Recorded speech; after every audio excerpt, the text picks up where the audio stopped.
Assalamualaikum warahmatullahi wabarakatuh. Shalom, Om Swastiastu, Nama Budaya, dan Salam Kebajikan.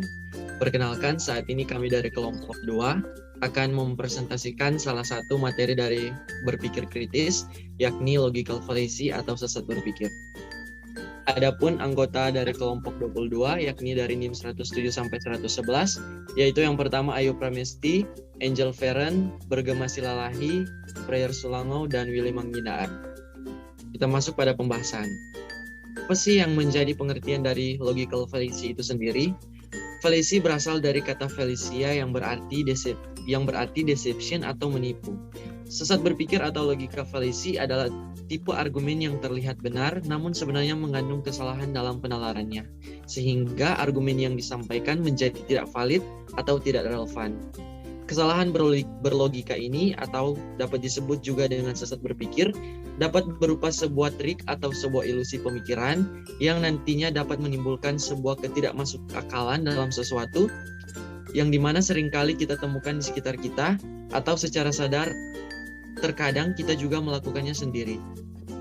Karakteristik 1. Harus terdapat kesalahan dalam logika berpikir. Harus bisa diterapkan terhadap argumen atau argumen yang dimaksud adalah argumen keseluruhan ataupun interpretasi dari argumen. Harus memiliki kesan menipu, di mana orang-orang tertipu dengan argumennya meskipun terjadi kesalahan logika. Adapun macam-macam logical fallacy yaitu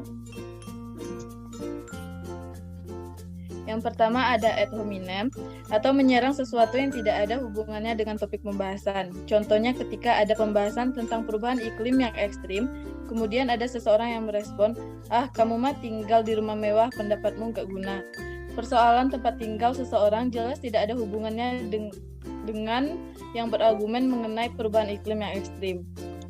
Selanjutnya ada appeal to popularity atau melibatkan opini pernyataan sebagian besar masyarakat. Contoh yang sering ditemui adalah ketika membahas soal universitas terbaik. Kemudian ada seseorang yang beropini, universitas terbaik itu udah jelas universitas negeri dong, apalagi Unipek. Lulusan situ pasti gampang dapat kerjaan enak. Argumen seperti itu tentu saja salah karena universitas negeri atau swasta sama-sama baik serta lulusan universitas tertentu tidak pasti mudah mendapat pekerjaan. Selanjutnya ada false dilemma, mengaitkan dua pilihan yang salah. Contoh ketika seseorang perempuan membahas mengenai pekerja keras dimulai dari nol, kemudian ada seseorang yang merespon, kamu mah kalau nggak terlahir dari orang kaya ya nikah sama cowok kaya. Pendapat tersebut tentu sesat karena logika si perespon seperti mengatakan bahwa seorang perempuan tidak bisa sukses sendiri dimulai dari nol. Kemudian ada strawman, terjadi ketika seseorang penutur sesat pikir menyederhanakan argumen orang lain secara salah. Contohnya percakapan sepasang kekasih, pihak pertama mengatakan bahwa dia akan mengutamakan pendidikan. Namun lawan bicaranya yakni sang kekasih menganggap orang tersebut egois dan tidak menyayanginya. Padahal kan pihak kedua bisa berdiskusi mengenai hubungannya dengan pihak pertama, bukannya mengklaim sesuatu yang belum tentu benar. Hal tersebutlah yang dikatakan dengan sesat pikir.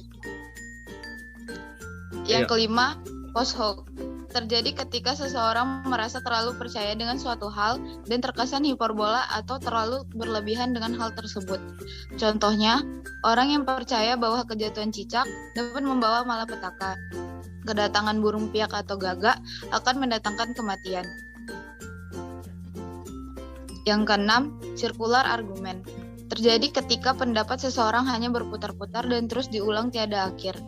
Hal ini menjadi sesat pikir karena inti dari argumen yang disampaikan menjadi hilang atau tidak berarti. Yang ketujuh, slippery slope. Terjadi ketika seseorang berargumen sebab akibat yang salah. Contohnya, ketika kamu memberi makan kucing liar, kemudian ada seseorang yang mengatakan, kalau kamu suka kasih makanan kucing liar, harusnya kamu kasih makan semuanya, nggak cuma satu aja. Selamatkan juga kucing-kucing liar yang sakit atau ketabrak mobil. Kamu kan pencinta kucing. Logika tersebut tentu salah, karena seorang pencinta kucing mustahil untuk mengurus semua kucing liar yang ada. Yang ke-8, Glamber's fallacy. terjadi ketika seseorang memiliki pola pikir yang percaya akan terjadi sesuatu berjangka pendek pasti akan terjadi. Contohnya, ketika seseorang berkata, "Wah, udah seminggu hujan terus nih, besok juga pasti hujan deras." Atau, "Anaknya Bu X ada 3, semuanya dokter, pasti anaknya yang keempat dan kelima juga akan jadi dokter." Pemikiran tersebut jelas salah, karena anak si Ibu X yang keempat dan kelima tidak pasti menjadi dokter di kemudian hari. Untuk kesimpulannya terbagi menjadi 3. Yang pertama, memastikan bahwa kesalahan logika melemahkan argumen dengan menggunakan bukti untuk mendukung klaim dan memvalidasi informasi. Yang kedua, memahami terlebih dahulu apa yang ingin disampaikan, baik dalam pengertian, alasan, contoh, juga buktinya agar argumen menjadi relevan. Yang terakhir, menyadari dan memahami kekeliruan atau kesehatan berpikir dalam tiap argumen. Sekian presentasi dari kelompok 22. Jika ada kesalahan dalam pengucapan kata, mohon dimaafkan. Wassalamualaikum warahmatullahi wabarakatuh.